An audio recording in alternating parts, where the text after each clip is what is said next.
Hvad så der? Ham den lange. Jeg står ude foran Stengade og skal ind og rocke et show med mit nye band, Manus Nigra, sammen med PDB.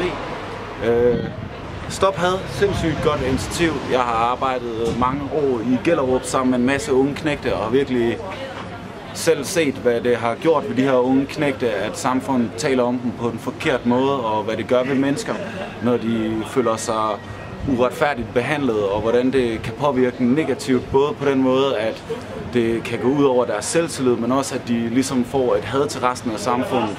Og det, hvad kan man sige, det bliver en negativ spiral, når de så møder samfundet, og folk risikerer at få bekræftet nogle fordomme, der ikke er rigtige til at starte med. Så vær gode ved hinanden, uanset hvordan I nu er, om I er svenske homoseksuelle, eller indiske cykelryttere, eller om I tror på det ene eller det andet. Der skal være plads til os alle sammen. Det synes jeg er utrolig vigtigt. Cheers.